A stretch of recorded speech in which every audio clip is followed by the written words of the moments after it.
저는 양대 공동체를 담당하고 있는 이한규 목사입니다. 2021년 2학기 OBC 하나님의 성품 클래스에 오신 여러분 주님의 이름으로 환영하고 축복합니다. 기도하고 오늘 강의 첫 번째 강의 시작하도록 하겠습니다. 아버지 하나님 감사합니다. 주님의 은혜 가운데 저희들 주님의 자녀로서의 삶을 살아갈 뿐만 아니라 더욱 풍성한 자녀된 삶을 누리기 위하여 지금 이 시간 또 하나님의 성품을 통해서 주님을 더욱 알아가기 원하는 간절함으로 이 자리에 모였습니다. 주님께서 우리의 삶을 기뻐 받아주시고 오늘 강의를 통해 깨달아야 될 모든 것 온전히 깨달을 수 있는 은혜를 허락하여 주시옵소서. 이 모든 말씀 우리 주 예수 그리스도 이름으로 기도드리옵나이다. 아멘. 예, 오늘 OBC 하나님의 성품 첫 번째 시간입니다. 하나님의 성품 강의에서 가장 중심되는 성경 말씀인 신명기 7장 9절 먼저 봉독하고 오늘 강의를 시작하고자 합니다. 함께 주신 하나님의 말씀 읽겠습니다. 그러므로 너희 하나님 여호와께서 하나님이심을 알라. 그분은 주를 사랑하고 주의 명령을 지키는 사람들에게는 그분의 사랑의 언약을 천대까지 지키시는 믿음직하고 좋은 하나님이시다. 아멘. 오늘 신명기의 말씀을 통해서도 우리에게 알라라고 말씀하셨어요. Know therefore 하고요. 그분의 어떤 모습을 알아야 되죠? 언약의 하나님으로서 주신 언약을 천대까지 지키시는 그런 믿음직하고 좋은 하나님이시라는 것을 우리로 하여금 알기를 원하시는 주님의 말씀을 함께 읽었습니다. 오늘 첫 번째 강의 제목은 하나님을 바라보라 라는 제목으로 저희들이 강의를 진행할 텐데요. 네 가지 학습 개요가 있습니다. 첫 번째, 하나님의 성품에 관한 학습의 목적, 왜 우리가 하나님의 성품을 공부하는지 그 목적을 나누게 될 것이고요. 또 하나님의 속성의 정의, 하나님의 속성이라는 것 가운데서 가장 중요한 것이 무엇인지를 함께 나누게 될 것이고요. 세 번째로 하나님이 어떤 분이신가에 관한 올바른 견해, 특별히 성서적인 견해가 무엇인지를 나누게 될 것이고요. 마지막으로 그런 하나님의 속성, 성품을 알게 됐을 때 우리가 누리게 되는 유익함에 대해서 마지막으로 나누는 것으로서 오늘 강의를 마무리하도록 하겠습니다. 오늘 첫 번째 강의를 통해서 우리가 왜 하나님의 성품에 대해서 공부를 해야 될지 그 목적에 대해서 함께 나누기를 원하는데요. 두 가지 목적을 교재는 말하고 있습니다. 첫 번째, 성경 안에서 하나님은 어떤 분이신가에 관한 진리를 발견할 수 있도록 우리를 돕는 것이라고 이야기합니다. 성경 가운데서 하나님의 성품을 발견할 수 있도록 돕는 것. 두 번째는 무슨 사역을 하든지 우리들의 삶에 이 진리를 실제적으로 적용하도록 격려하는 것이 이번 강의의 두 번째 목적입니다. 발견하도록 돕고 또 우리의 일상 가운데 적용하도록 격려하기 위해 오늘 하나님의 성품 강의에 임할 수 있다라는 것을 임해야 한다는 것을 말씀하고 계십니다. 또 하나님에 관한 공부가 왜 우리에게 중요한가? 교재 14쪽에 보면 우리가 영적으로 살아있기 위해서는 반드시 하나님을 만나야 하고 우리가 풍성한 삶을 누리기 위해서는 반드시 하나님을 알아야 한다라고 기술되어 있습니다. 또한 즉 하나님을 알아야 하는 가장 중요한 이유는 여러분이 하나님을 모르면 성경적으로 참되고 올바른 믿음을 가질 수 없으며 이러한 믿음 없이는 그리스도인으로서의 삶을 사는 것 또한 불가능하기 때문이다라고 교재는 얘기하는데요. 한마디로 줄이면은 진정한 삶은 건강한 믿음을 가져오고 또 건강한 믿음은 온전한 삶을 가져온다라고 한마디로 요약할 수 있습니다. 사도 바울이 로마서 1장 17절 하반절에 얘기한 것 같이 뭐라고 얘기합니까? 오직 의인은 믿음으로 말미암아 살리라. 우리가 인생을 살면서 여러 가지의 삶이 있죠. 정말 죽지 못해 사는 인생도 있고요. 할 수 없어 사는 인생도 있고요. 또 사는 것 같이 사는 인생도 있단 말이에요. 진정한 사는 것 같이 삶을 살아가는 우리의 삶이 어떻게 가능하냐? 믿음으로, 오직 믿음으로 가능하다. 그런 믿음으로 온전한 삶, 풍성한 삶, 정말로 사는 것 같이 사는 사람들이 바로 의인이라는 것. 또한 그 필요한 온전한 삶을 살기 위해 풍성한 삶, 사는 것 같이 사는 그 삶을 살기 위해 필요한 것은 믿음이고, 그 믿음을 위해서 우리는 믿음의 대상이신 하나님 아버지가 누구이신지를, 그분의 성품을, 그분의 속성을 알아야 된다는 것이 바로 이번 강의의 목적이, 진정한 목적이 될 줄 믿습니다. 그럼 믿음이 무엇인가? 보편적인 믿음을 얘기하는 거예요. 여기서는요, 하나님만을 믿는 것이 아니라 우리 일상 가운데서의 믿음. 믿음 뭐냐? 부정적으로, 네게티브하게 부정적으로 이야기한다면 그것은 긍정적인, 또 따뜻하거나 긍정적인 감정은 아니라는 거예요. 믿음은 감정은 아니다. 그러면 긍정적이고 포지티브한 적극적인 믿음의 데피니션은 뭔가? 믿음이란 동의하며 결단하는 것이다 라고 이야기하고 있습니다. 히브리서 믿음장에서 얘기하는 것 같이, 영어로 표현하면은 committed assumption 이라고 얘기할 수 있을 것 같아요. 결단된 가정. 그죠? 아직까지는 알 수 없지만 그렇게 가정하기로, 그렇게 우리가 인정하기로, 가정하기로 결단하더라는 거예요. 그런데 이렇듯 믿음이라는 단어가 내포하듯이 믿음은 관계적인 언어죠. 그죠? 혼자서 할 수 없죠. 그래서 믿음에 대해서 얘기했을 때 우리가 잊지 말아야 될 것은, 믿음은 관계적인 단어이기 때문에 그 대상이 있어야 된다는 거예요. 그죠? 우리가 결혼할 때 남편 될 자는 아내를 나의 삶 가운데 꼭 필요한, 또 나의 삶을 더욱 온전하게 채워줄 대상이라는 것을 아내는 남편을 향해 믿고 남편은 아내를 향해 믿죠. 그 대상이 있단 말이에요. 그래서 그 믿음 가운데 결혼을 하게 되는 것이에요. 그 대상이 있어야 된다는 거예요. 믿음은 이렇듯. 그런데 결혼 생활에서도 알 수 있듯이 그 믿음의 결과가, 결혼해 보니까, 그럼 믿고 결혼했는데 믿음의 결과가 물론 내가 믿었던 대로 긍정적인 결과를 가져올 수 있지만 우리 일상 가운데 보면 또한 부정적일 수도 있더라는 거예요. 그죠? 이 믿음이라는 것은 그래서 두 가지, 감정이 아닌 동의하며 결단하는 것. 그래서 committed assumption, 정말로 결단한 가정이다 라고 정의 내릴 수 있고요. 또한 그 믿음은 관계적인 단어이기 때문에 그 대상을 요구하고요. 또 그 대상을 믿었던 그 믿음의 결과가 우리 일상 가운데 긍정적이기도 하고 동시에 부정적이기도 하다라는 것을 우리는 알 수 있습니다. Weathering a Life라는 말을 파스칼이 그의 저서인 팡세에서 하는데요. 그래서 인생은 그 믿음의 갬블링이라는 거예요. 그래서 우리가 하나님에 대해서 믿음을 선택할 것인지 아니면 믿음을 선택하지 않을 것인지 우리의 인생을 걸고 올인하는 그런 삶을 살게 되는데, 그런 파스칼의 그 팡세에서의 Weathering a Life, 그런 도박할 수밖에 없는, Weathering 한다는 얘기는 건다는 뜻이죠. 도박한다는 뜻이고, 그래서 삶을 올인하는 그런 삶 가운데서 파스칼은 우리의 믿음의 결과는 긍정적일 수밖에 없다라고 그는 수학자로서 또 신학자로서 확신을 하게 됩니다. 그러면 믿음의 제너럴한 데피니션이 이렇다면은 성서적인 믿음은 뭘까? 성서적인 믿음이라는 것은 하나님만을 완전히 신뢰한다는 것을 의미하고 있다라고 교재는 14쪽에서 얘기하고 있습니다. 그런데 이렇듯 성서적인 믿음을 가질 때, 하나님을 완전히 신뢰하는 믿음을 가질 때 한 가지 문제에 우리가 봉착하게 된다는 거예요.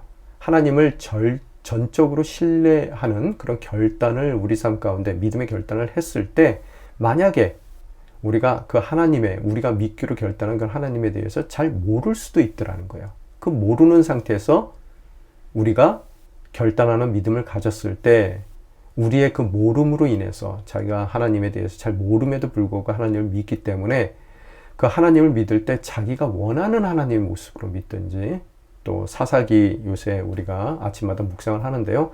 사사기의 시대를 우리가 한마디로 요약하는 것 같이 자기의 소견에 옳은 대로, 정말로 하나님의 하나님됨으로 믿는 것이 아니라 내가 믿고 싶은 하나님, 또 내 소견에 옳은 대로 우리가 그 하나님을 믿을 수도 있더라는 거예요. 믿음의 결단은 있었으나, 또 하나님을 온전히 신뢰했으나, 우리가 하나님에 대해서 알지 못하기에, 모르기 때문에 잘못된 자기의 소견에 옳은 대로 믿는 결과를 낳을 수도 있음을 기억해야 될 것으로 생각됩니다. 그래서 믿음은 알을 요구해요. 그죠?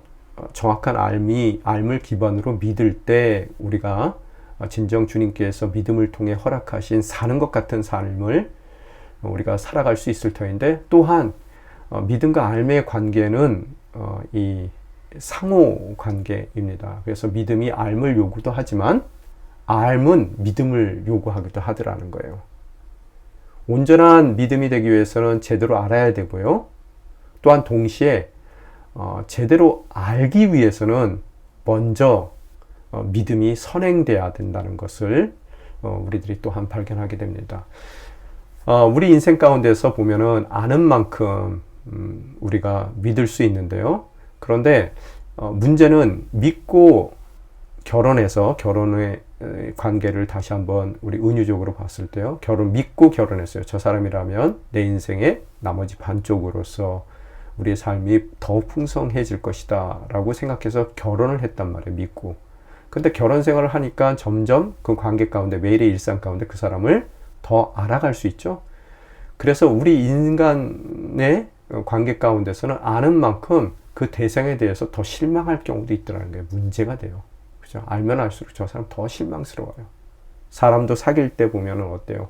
좀 더 멀찍이 떨어져 있을 때는 그 사람이 정말 좋아 보이는데 가까이 가면 갈수록 실망되는 사람이 있더라는 거예요. 또 반대로 사람의 관계 가운데서 처음에는 그냥 그랬다가 어떻다고요? 조금씩 그 사람을 더 알아갈 때 정말 저 사람은 정말로 괜찮은 사람이구나. 그래서 더 신뢰가 가는 사람도 있더라는 거예요. 아는 만큼 실망해서 그 믿음에서 떨어질 수도 있고요. 또 아는 만큼 더 그 사람이 멋지고 또 믿을 만한 사람이기에 더 신뢰해 나갈 수 있는 그런 경우도 있더라는 거예요. 신명기 아까 읽은 대로 7장 9절의 말씀은 그 하나님은 어떻다고요? 천대까지 그 약속을 신실히 지키시는 믿음직하고 좋은 하나님. 이것이 우리의 인생 가운데서 뭔가 알아가기에 위해서 가져야 될 가장 베이직한 근본적인 그런 가정, 즉 믿음이라는 거예요. 우리가 보통 닭이 먼저냐 계란이 먼저냐라는 이야기 하잖아요. 그죠? 그래서 믿음과 암도 똑같아요. 믿음이 먼저냐 혹은 알미 먼저냐. 그죠? 근데 우리가 꼭 알아야 될 것은 처음에 믿어야지만 다른 알미 가능할 수 있다는 거예요. 처음에 믿어야지만 모든 세상의 다른 것들에 대한 알미 가능하다는 거예요. 우리가 믿음직하고 좋은 하나님이라는 것을 믿었을 때 우리의 일상을 통해서 하나님을 더욱더 깊이 알아갈 수 있더라는 거예요. 그죠? 알미 기초가 돼요. 그 후에 더 깊이 알아야 더욱 건강한 온전한 믿음이 또한 가능하더라는 거예요. 그래서 캔터베리의 안셈이라는 초대 교부는 나는 믿는다. 그러므로 나는 이해한다. 믿기 때문에 이해한다는 거예요. 제가 가끔 말씀드리는 것이지만 오늘 이 강의의 시간을 통해서 하나님의 성품을 더욱 알아갈 때 우리는 더욱 돈독한 믿음을 가질 수가 있어요. 그죠? 그 돈독한 믿음 가운데 우리가 더욱 풍성한 사는 것 같은 삶을 살 수가 있는데요. 오늘 강의 이 시간에 전제돼야 될 것이 있어요. 가정이 있단 말이에요. 그 가정은 뭐예요? 오늘 강의를 하는 이한규 목사가 목사 맞다. 저 사람 신천지 아니다. 라는 여러분의 기본적인 가정이 있어야 돼요. 여러분 중에서 제가 목사 안수 받을 때 그 자리에 있었던 분 없거든요. 또 제가 목사라는 것을 증명하는 안수증을 보신 분도 없으세요. 그렇지만 저 사람이 온누리교회의 양재 캠퍼스의 양재 공동체를 담당하고 있는 목사로서 충분히 하나님의 성품 강의를 우리에게 해줄 수 있는 능력이, 신학적인 자질이 있는 분이다. 신학적인 건강함을 갖고 있는 분이다. 라고 여러분이 가정해서 믿어줄 때 그 믿음을 통해서 오늘 강의를 하는, 강의에 임하는 여러분이 좀 더 하나님에 대해서 알아갈 수 있는 길이 열린단 말이에요. 그죠? 또한 하나님에 대해서 좀 더 알아갈 때 그분을 더욱 믿음직하고 더욱 좋은 하나님으로 믿어갈 수 있는 것이고, 그 돈독한 풍성한 믿음 가운데 우리가 허락된 그분의 백성의 또 자녀됨의 삶을 더욱 누려나갈 수 있는 아름다운 삶이 될 수 있다는 것을 캔터베리의 앤섬 초대 교부는 이야기합니다.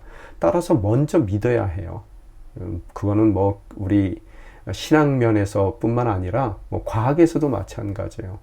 과학에서도 과학자들이 모든 것을 다 합리적으로 생각하는 것 같아도요, 처음에 이론이라는 것을 만들어낼 때 그들이 지나가다가 뭔가 번쩍하고 그들 삶 가운데 영감이 들어온단 말이에요. 인스파이어드 된다는 거예요. 영감이 들어와요. 그 영감이 들어왔을 때는 그거는 뭐 어떻게 설명할 수 없어요. 갑자기 그 생각이 번쩍하고 그 머리를 스치게 된단 말이에요. 그때만 하더라도 그때만 하더라도 그것이 사실인지 아닌지에 대한 증거가 없어요. 그렇지만 그 가설이, 그들이 얘기하는 그 영감으로 받은 그 가설이 어떻다고요? 확실하다는 것을 그들이 믿기 때문에, 가정하기 때문에, 또 전제하려고 결단했기 때문에 그들은 학자적으로서의 자기의 모든 커리어를 걸고 시간을 투자해서 또 연구비를 지출하며 그 가설이 사실이라는 것을 증명해내더라는 거예요. 여러 가지 뭐 실험들을 통해서 그들의 노력과 그들의 모든 커리어를 다 거기다가 투자해서 그 가설이 사실이라는 증거들을 찾아내 이론으로 만들더라는 거예요. 그죠? 먼저 믿어야지만, 과학자들도 먼저 믿어야지만 그들의 알미 가능해지더라는 거예요. 그래서 먼저 믿어야 그 믿음을 통해서 알미의 길이 열리고 이후에 더 깊이 알아갈 때 비로소 깊은 믿음의 관계로 나아갈 수 있다라는 것을 우리는 발견하게 되더라는 거예요. 그래서 우리의 기본적인 것은 하나님, 믿을 만한 하나님이시고 좋으신 하나님이에요. Good God, 선하신 하나님이세요. 그거에 대한 믿음이 있을 때 그분을 더 알아가야 된다는 필요성을 느끼고, 그 알을 통해 알면 알수록, 뭐 사람은 더 실망할 수 있지만 알면 알수록 하나님은 더 신뢰할 수밖에 없는 분이라는 것을 우리가 깨닫게 되고, 또 더 신뢰하는 우리의 더 돈독한 풍성한 믿음 가운데 사는 것 같이 사는 우리의 인생이 가능하더라는 겁니다. 그래서 교재 14, 15쪽에 보면 다음과 같이 써 있습니다. 믿음만이 하나님을 기쁘게 하고, 왜? 풍성함의 시작이 바로 믿음에 있으니까요. 풍성한 그리스도인의 삶을 누리게 하는 열쇠이기 때문에 하나님과 그분의 성품에 대한 공부는 초신자를 제자로 양육하는 과정의 핵심으로 자리 잡아야 합니다. 라고 필요성을, 하나님 성품의 필요성을 이야기하며 그 하나님의 성품을 알아가기 위해서는 믿음이 전제돼야 된다라는 것을 이야기하고 있습니다. 그러면 그렇듯 하나님을 알아가는 방법이 무엇인가 했을 때, 성서적으로 하나님을 알아가는 방법, 교재 15쪽에 보면 다음과 같이 되어 있습니다. 하나님께서는 성경 말씀과 그분의 아들 예수 그리스도, 그리고 성령님을 통하여 그분이 어떤 분이신지를 우리에게 계시하십니다. 라고요. 이 계시라는 단어는 revelation이죠. 감추어졌던 것이 드러내어진다라는 그런 의미를 갖고 있습니다. 여기에 reveal이라는 단어가 들어가 있죠. 드러냄. 그죠? 죄인이기 때문에, 또 하나님과 우리의 존재론적인 차이로 인해서 우리가 하나님에 관해서는 우리 눈에는 감춰져 있지만 하나님께서는 의도적으로 그런 감추어져 있는 하나님이 누구신가에 대한 진리들을 우리 삶 가운데 드러내 주시더라는 거예요. 이렇게 드러내는 방법이 성경 말씀, 예수 그리스도, 성령님 그렇게 표현되어 있는데, 이걸 다시 한번 이 세 가지 드러냄의 방법들을 살펴보게 되면 성경 말씀은 written word예요. 쓰여진 하나님의 말씀. 그죠? 우리가 갖고 있는 66권 성경이고, 예수 그리스도는 뭐예요? 누구세요? living word. 살아계신 하나님의 말씀이에요. 자, 말씀. 그리고 마지막으로 성령님은 Holy Spirit이라고 얘기하지만 그 홀리 스피릿이 어떤 역할을 하세요? Word in heart. 우리의 가슴 가운데 주어진 하나님의 속삭임이란 말이에요. 그죠? 그래서 계시는 기본적으로 계시는 말씀이에요. 쓰여진 말씀, 살아계신 말씀. 또 우리 가슴 가운데 속삭이는 하나님의 음성. 이 세 가지를 통해서 하나님이 누구이신지를 감춰졌던 이 비밀을 우리에게 드러내 주시더라는 겁니다. 그래서 계시는 감추어진 것들이 드러난다라고 말씀드렸어요. 그래서 계시에는 두 가지 계시가 신학적으로 보면 있습니다. 첫 번째 계시가 Special Revelation, 특별 계시죠. 스페셜한 계시, Revelation이 있고요. 두 번째로는 Natural Revelation. 이게 뭐 자연 계시라고 표현할 수도 있고요. 아니면 General Revelation이라고 그러기도 하거든요. 일반 계시라고 얘기하기도 합니다. 그래서 계시에는 두 가지 뭐가 있다고요? 크게 특별 계시, 그 다음에 일반 계시 혹은 자연 계시 두 가지가 있어요. 중요한 것은 특별 계시죠. 특별하니까요. 특별 계시는 바로 66권 활자로 되어 있는 하나님의 성경입니다. Natural Revelation 혹은 General Revelation 뭐예요? 그 외에 하나님께서 드러내 주시는 많은 것이 있어요. 때로는 꿈으로, 주변 사람들의 말로, 또 우리가 겪는 사건을 통해서 주님은 자기 계시를 하신단 말이에요. 또한 자연 현상 가운데서도 만드신 분이에요. 하나님은 창조주십니다. 그 창조주의 성품이 우리 자연 가운데서도 배어 나올 수밖에 없더라는 거예요. 그죠? 그런데 그래서 이 두 가지 레벨레이션, 특히 이제 잠깐 저희가 이제 자연 계시에 대해서 얘기했을 때 일상 가운데 주어진 하나님의 계시예요. 자연 계시는요, 일반 계시는요, 일상 가운데 주어지는데 우리가 스페셜 레벨레이션, 성경 말씀을 읽었을 때 우리가 알게 되는 그 아는 만큼 일상 가운데 주어진 내추럴 레벨레이션, 자연 계시, 일반 계시를 우리는 아는 만큼, 우리가 스페셜 레벨레이션을 통해서 아는 만큼 일상 가운데 더 발견해 나갈 수가 있더라는 거예요. 예전에 제가 어렸을 때 제 모교가 캐나다의 작은 한인교회였었는데요. 거기에 담임 목사님이 미생물학자였습니다. 당뇨병으로는, 연구로는 전 세계에서 가장 으뜸 가는 분으로서 노벨상까지 그 후보까지 올렸던 분이신데요. 저희 교회 담임 목사님이셨어요. 근데 그 미생물학자인 그 담임 목사님 만날 때 뵈면은 성도하고 악수할 때 악수하자마자 뒤돌아서서 손을 씻으세요. 예, 참 성도로서는 그때 굉장히 기분 나쁠 수 있죠. 또 연구실이든 목양실이든 손잡이를 잡아서 이렇게 문을 여실 때 손잡이를 맨손으로 잡지 않으세요. 항상 뭐 수건이나 티슈 같은 거로 이렇게 잡아서 그 손잡이를 돌리세요. 왜 그러세요? 미생물 학자로서 우리가 안 보이는 것을 그분은 보신단 말이에요. 이렇게 많은 세균들을 눈에 안 띈다고 없는 게 아니잖아요. 다 보고 계세요. 그렇기 때문에 아는 만큼 일상 가운데서 그분은 눈에 보이지 않는 세균들을 보기 때문에 그런 행동들을 하셨던 것 같아요.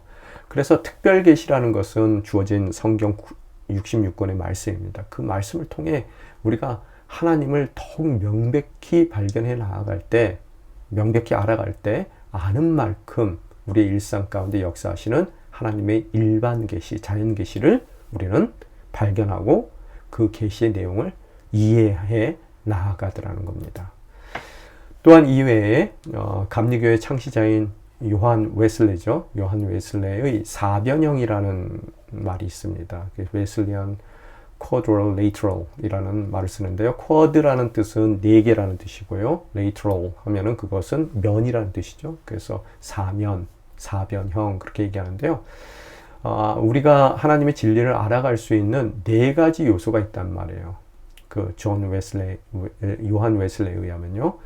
첫 번째 게 성경이 가장 밑에 근본적으로 기초를 깔아주고 있죠. 그 다음에 이성이 있어요. 우리가 성경을 읽을 때 그냥 읽는 게 아니죠. 합리적인 사고로, 지성으로 우리가 성경을 이해해 나간단 말이에요. 또한 우리가 지성적인 부분만 있는 것이 아니라 일상 가운데서 많은 경험들이 있어요. 그죠? 느끼는 바도 있고요. 그래서 이성뿐만 아니라 감성적으로, 감각적으로 경험하는 많은 것들이 있단 말이에요. 그죠?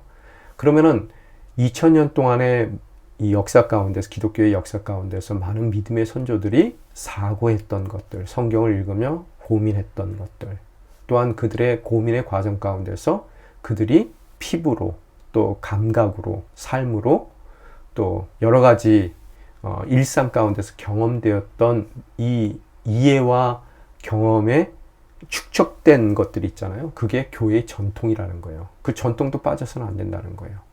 그죠? 그래서 우리가 기독교인 클래식스, 그러니까 이 고전들을 읽잖아요.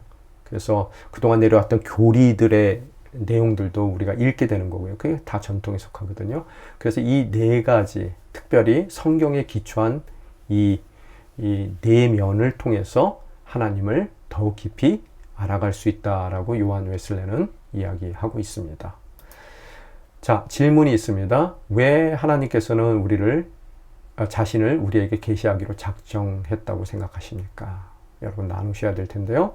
왜 감춰졌던 것을 우리에게 드러내실까요? 바로 우리에게 풍성한 삶을 살기를 원하시는 주님의 간절한 마음이 있겠죠. 풍성한 삶을 살기 위해서는 우리가 하나님에 대해서 깊이 알아야 될 것이고, 그죠? 그 알물 통해서 우리는 더욱 그분이 좋은 하나님, 신뢰할 만한 하나님이라는 것을 발견하게 될 것이고, 그 믿음으로 인해서 의인은, 하나님과의 온전한 관계 가운데 있는 의인은, 성도는 뭐라고요? 우리는 정말 사는 것 같이 삶을 살 수가 있기 때문에 주님께서는 자기를 계시하기로 작정하셨다라고 우리는 믿을 수가 있습니다.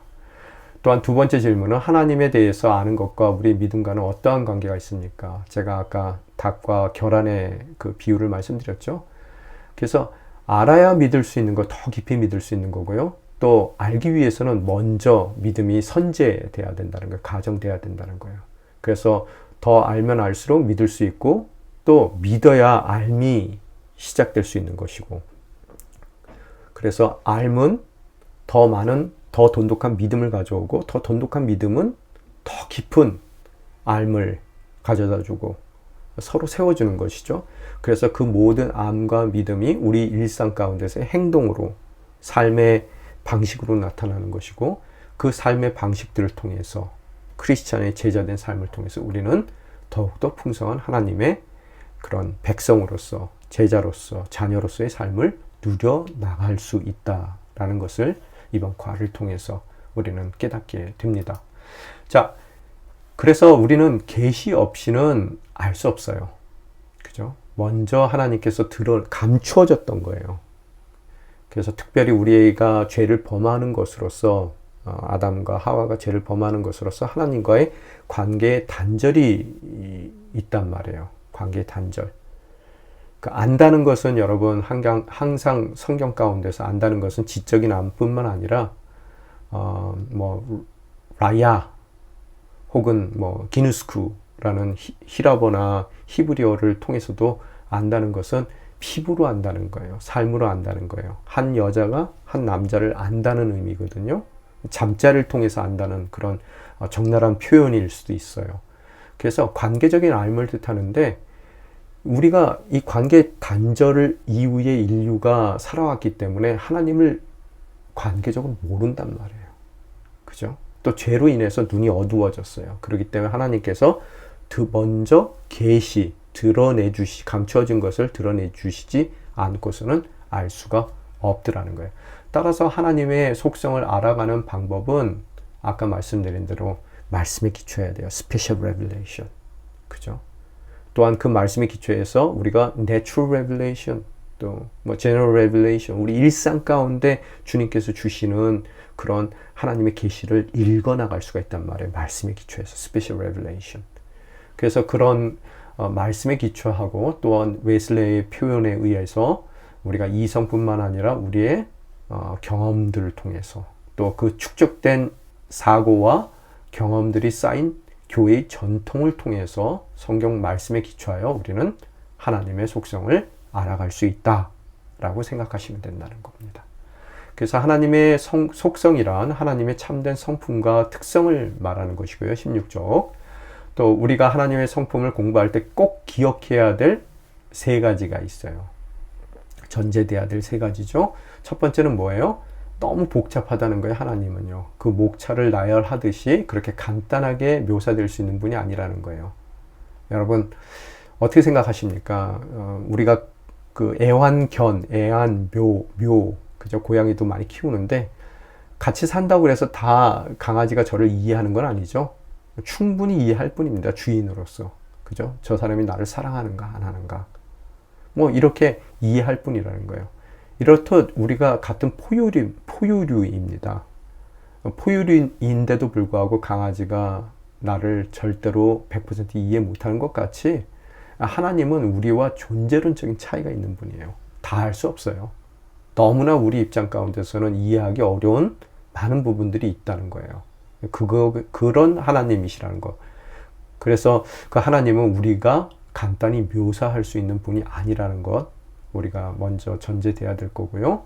또한 그럼에도 불구하고 각각의 많은 면들, 우리가 이해해 나갈 수 있는, 하다못해 상상할 수 있는 그분의 성품의 그 각각의 면들이 있는데, 성품들이 있는데, 그것이 서로 상충되거나 섞이지 않으면서 개별적으로 완전하고 완벽하게 하나를 이룬다는 전제가 있어야 되고요.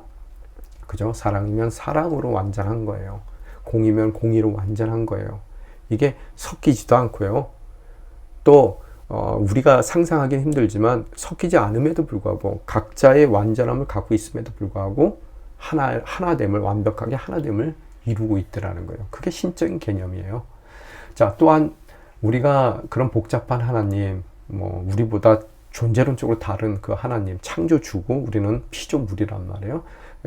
피조물로서 창조주를 다 알 수는 없지만 우리가 풍성한 삶을 살아가기에 충분히 알 수 있다는 거예요.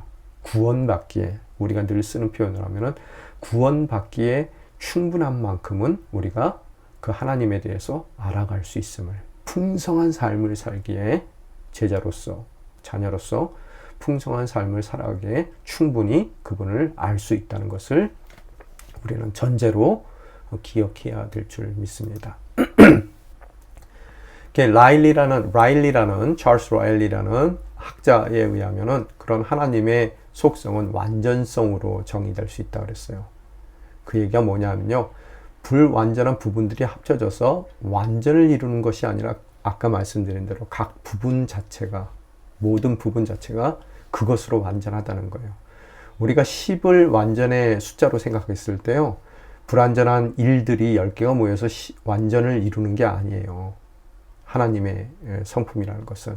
하나님의 각 부분들은 다 완전한 10이라는 겁니다.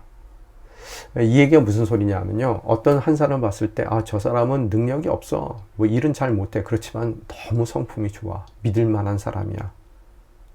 또 그 사람이 나름대로 성실한 면도 있어. 다른 능력은 부족하지만, 일할 수 있는 능력은 부족하지만, 일이지만, 다른 면들이 구도 있고, 팔도 있고, 이렇게 있기 때문에 합쳐서 그래도 쓸만한, 충분한 그런 사람이야 라고 판단하잖아요.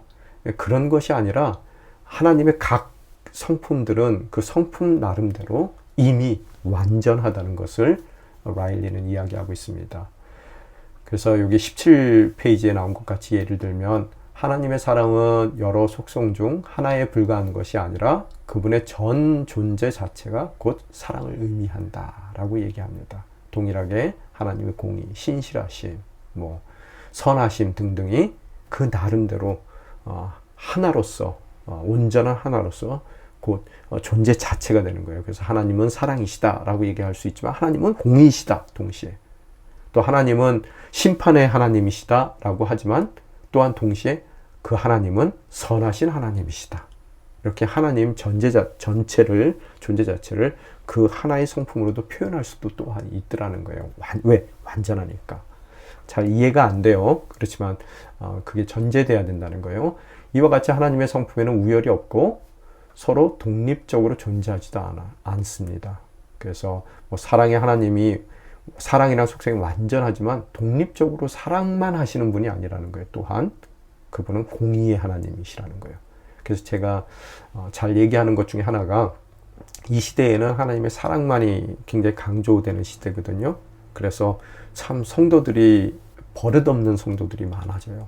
저만 하더라도 하나님을 바라볼 때 어쩔 때는 사랑의 하나님, 그 사랑에만 우리가 매달려서 나의 삶의 변화는 추구하지 않고 그냥 오로지 응석바지로만 그 아버지로만 여기며 살아가는 경우가 많은데요.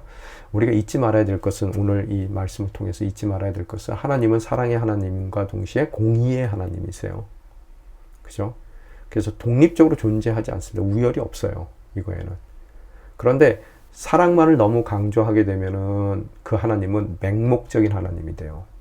또 우리가 공의만을 강조하게 되면 나쁜 일을 했을 때 심판하시는, 우리를 치시는 하나님으로만 공의의 하나님으로만 생각하면은 그 하나님은 폭력적인 하나님이 됩니다. 사랑과 공의가 함께 갈 때 어떻다고요? 그 하나님은 맹목적이지도 않고요. 또 폭력적이지도 않는 바로 그 하나님이 되더라는 거예요. 그런 의미 가운데서 얘기고요. 그런 하나님의 성품 가운데서 우리가 그 성품들을 나눌 때 두 가지로 나눌 수 있습니다. 첫 번째 카테고리, 가장 큰 카테고리가요, communicable attributes, 공유적 속성이고요. 두 번째가 incommunicable attributes, 비공유적 속성으로 나눌 수 있습니다. communicable 하면 communication이 된다는 얘기죠. 서로 소통이 되는 거예요. 그래서 공유한다는 거예요. attributes 하면은 속성이라는 뜻이고요. 근데 in이라는 이 접두사가 붙으면 뭐예요? 이 부정 접두사라 그러나요? 부정적인 의미죠. 그래서 이 커뮤니케이션이 안 되는 attributes, 속성이라는 거예요. 우리와 공유하는 속성과 우리와 피조물인 우리와 전적으로 공유하지 않으시는 속성이 있다는 거예요. 공유적인 속성 가운데서는 사랑, 우리도 완전하지는 못하지만 사랑하고 있단 말이에요. 사랑이 뭔지 대충 우리가 공유하고 있기 때문에 이해가 된단 말이에요. 어느 정도까지 선하심, 신실함, 공의 등등. 우리 인간도 그런 것을 완전하지는 못하지만 하나님의 속성을 공유하고 있단 말이에요. 그런데 비공유적 속성이 있어요. 이건 우리 일상 가운데서는 은유를 찾을 수가 없어요. 우리가 한 번도 경험해 본 적이 없는 그런 하나님만이 갖고 있는 속성이에요. 뭐예요? 이 옴니라는 단어가 붙은 거예요. 영어에서 옴니 그러면은 그게 전적이라는 뜻이거든요. 전적인. 그래서 옴니라는 단어와 사이언스라는 단어가 붙어 있죠. omniscience라고 그러는데요. 사이언스는 원래 알미라는 뜻이죠. 그래서 omniscience 그럼 뭐예요? 전적으로 다 알아요. 전지. 또 omnipotent, potent라는 단어는 능력이라는 뜻이죠. 그래서 전적인 능력, 전능. omnipresent, 존재한다는 뜻이죠. 무소부재. 그죠? 어디든 안 계시는 데가 없다. 또 immutable이라는 단어가 있는데 이거는 불변성이라는 뜻입니다. 꿈쩍하지 않는다는 거예요. 하나님은 변하시는 분이 아니에요. 시간에 따라 우리는 어때요? 나이가 들어가요. 얼굴도 변하고요. 또 때로는 성품도 변해요. 근데 하나님은 변하지 않으시는 분이라는 거예요. immutable. 그런 속성들은 하나님이 드러내 주시니까 우리가 그런가 보다 하고 아는 것이지, 우리 일상 가운데서는 그 어떠한 은유나 비유, 또 우리가 경험해 보지 못한 비공유되는 그런 하나님의 속성이더라는 겁니다. 자, 질문사, 하나님의 속성을 하나님의 완전성으로 설명해 보십시오. 아까 충분히 제가 말씀드렸으니까 여러분이 고민해 보시고 답변을 하시면 되겠습니다. 18페이지에 보게 되면은 다음과 같이 올바른 견해에 대해서, 성서적인 견해에 대해서, 하나님의 성품에 대한 성서적인 견해에 대해서 말씀하시는데요. 자, 교재의 내용 한번 같이 읽어보겠습니다. 대부분의 우리는 하나님을 우리와 비슷한 분이시지만 우리보다 더 크고 더 우월한 능력을 소유하신 분으로 마치 엄청난 능력의 슈퍼맨이나 혹은 전래 동화 속에 나오는 소원 들어주는 산신령처럼 생각하는 경향이 있습니다.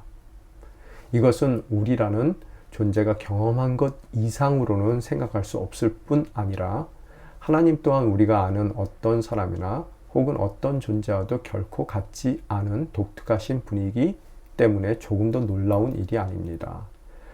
그렇기 때문에 하나님에 대해 한마디로 정의 내리는 것은 불가능합니다. 그러나 영이신 하나님께서는 예수 그리스도의 영, 곧 성령을 우리 마음에 보내셔서 우리로 하여금 하나님께서 주시는 계시를 밝히 바라보고 올바르게 이해할 수 있도록 도우십니다.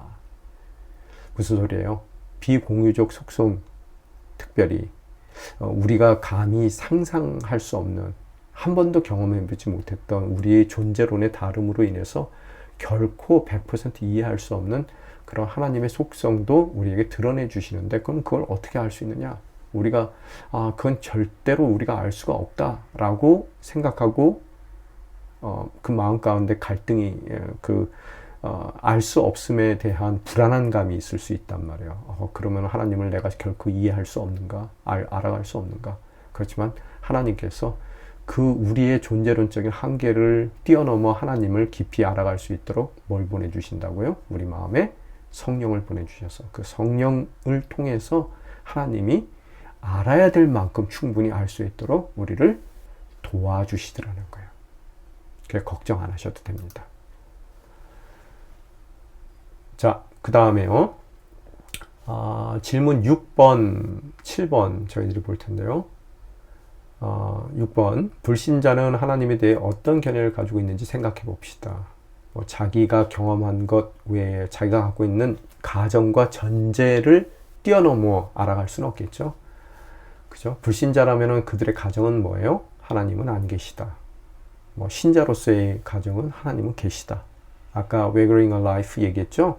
파스칼이 얘기하는데 우리의 전제는 하나님이 계시다. 신자로서의 전제를 가졌을 때 결코 그 인생을 다 걸었을 때 믿지는 우리가 지는 그런 도박이 아니다라는 것을 이야기하고 있는 거고요. 또 이슬람과 불교와 같은 다른 종교 가진 사람들도 그들의 전제가 달라요. 하나님에 대한 전제가요. 불교는 힌두교에서 나왔죠. 그런데 무신론적인 종교죠. 철학에 가까운 겁니다. 그랬을 때 그들이 바라보는 하나님에 대한 이미지는 그들의 가정 가운데, 전제 가운데 바라보겠죠. 이슬람도 유대교와 마찬가지로 다니엘신론적인 생각을 갖고 있죠. 그죠? 그래서 다니엘신론이라는 것은 뭐예요? 우리는 다니엘신론이 아니에요. 오로지 하나님 아버지, 구약시대 아버지만이 있다라고 생각을 하는 거고, 저희 같은 경우에는 그 같은 하나님이지만 우리는 유일신론적인 하나님을 믿죠. 삼일체 하나님. 그 하나님은 다니엘 신론자들이 주장하는 것 같이 한 분 하나님이시지만 그 안에 삼위가, 분리될 수 없는 삼위가 있다는 거예요. 아버지와 아들과 성령. 그죠? 그러면 삼위의 그런 신적인 공동체로서 존재하는 하나님을 바라보는 것으로서 그 공동체 가운데 갖고 계신 그런 에토스, 가장 중요한 관계적인 속성이 하나님께 있다는 것이고, 그 관계 가운데서 하나님을 바라볼 때 우리가 하나님을 관계적인 신적인 관계로서의 하나님을 이해했을 때 그분의 형상대로 지음을 받은 우리 일상 가운데, 우리의 존재 가운데 정말로 우리가 어떠한 관계들을 추구해 나가야 될지 우리가 그 삶 가운데 적용점이 나오더라는 거예요. 하여간 다음에 더 깊은 얘기를 하고요. 또 내가 일상이 다 핑크빛처럼 잘 될 때의 우리가 바라보는 하나님, 또 혹은 질병이나 경제적인 어려움, 고난 가운데서 바라보는 하나님의 모습이 다를 수가 있더라는 거예요. 그래서 현재 기독교가 사회적인 지탄을 받을 때가 많은데요. 그런 우리 사회가 바라보는 하나님의 견해에 대해서 무엇이라고 생각하는가? 우리가 하나님을 바라보는 관점이 다르니 당연히 우리의 인생을 바라보는 눈도 다를 수밖에 없고, 인생을 다르게 바라보니 그들의 인생의 결실 또한 다를 수밖에 없더라는 거, 여러분이 한번 깊이 고민해 봤으면 좋겠습니다. 7번도 여러분 각자 말씀 읽고 여러분의 생각을 한번 글로 적어보면 좋겠습니다. 자, 4가지 우리 유익함에 대해서 얘기하고 있는데요. 하나님이 어떤 분이신지 그 성품을 알 때 4가지. 첫 번째는 하나님에 대해서 아는 것은 우리에게 평안을 줍니다. 욥기 22장 21절에 보면 너는 하나님과 화목하고 평안하라. 그리하면 복이 내게 임하리라. 우리에게 평안을 주시더라는 거예요. 그분이 어떤 분이신지, 신실하신 분, 또 나를 사랑하는 분, 또 능력의 하나님이라는 것을 알았을 때 우리 삶 가운데 평강을 허락하더라는 거예요. 우리의 상황이 어떠한 상황 가운데 있든지. 제가 인생을 살다 보니까 두 가지 하나님의 성품이 우리 삶 가운데 참 크게 작용을 하는 것 같은데요. 첫 번째 것이 하나님의 능력입니다. 능력. 하나님이 능력이 있으신 하나님이라는 걸 어떻게 알아요? 피조세계를 바라보니까 알더라는 거예요. 오늘 피조세계가 존재하는 이유는 누군가가 만들었기 때문이죠.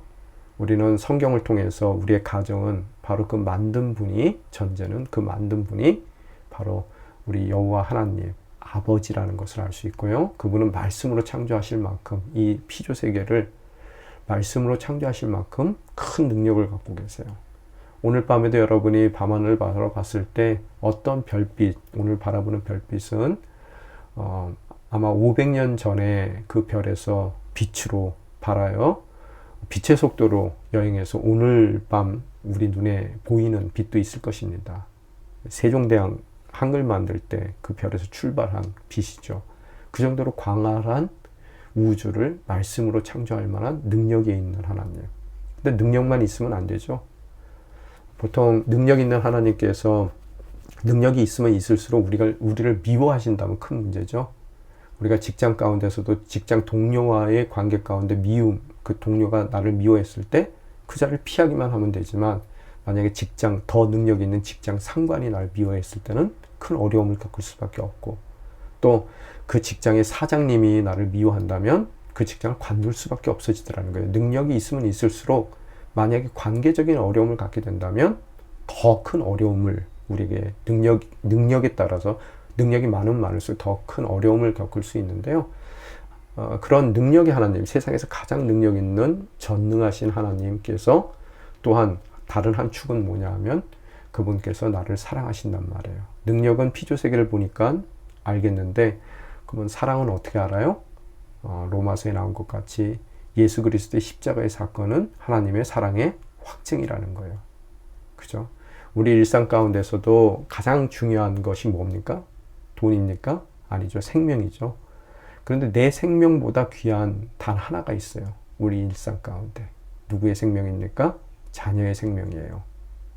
그 자녀, 그것도 많은 자녀가 있는 것도 아니고 하나님 표현으로도 독생자입니다. 하나밖에 없는 아들의 생명을 내어준다는 얘기는 하나님 아버지 자신보다 그 아들을 더 사랑할진데 그 아들의 생명을 내놓는다는 얘기는, 우리를 위해서 내놓는다는 얘기는 하나님 아버지 자신보다 우리를 더 사랑하신다는 하나님의 사랑의 고백일 줄 믿습니다. 그래서 저희가 능력의 축, 또 사랑의 축이 같이 갔을 때 그 하나님에 대해서 알아갈 때 우리는 어떠한 상황 가운데서도 평안할 수 있다는 거예요. 능력이 없어서 이 일이 일어나는 것을 막지 못하신 것이 아니고요. 또한 능력은 있지만 우리를 미워하기 때문에 너 한번 죽어봐라 라고 그 일을 겪는 것도 아닌, 사랑 가운데 모든 것이 가능한, 그 일이 일어나지 않도록 막을 수도 있는 충분한 능력이 있음에도 불구하고 그 일을 사랑 가운데 허락했을 때는 보다 나은 선을 이루고자 하는 하나님의 계획이 있다는 것을 알기에 그분을 의지하고 나아갈 때 어떠한 어려움 가운데서도 우리는 평안함을 유지할 수 있게 되더라는 거예요. 자, 두 번째, 내적인 자유함을 준다는 거예요.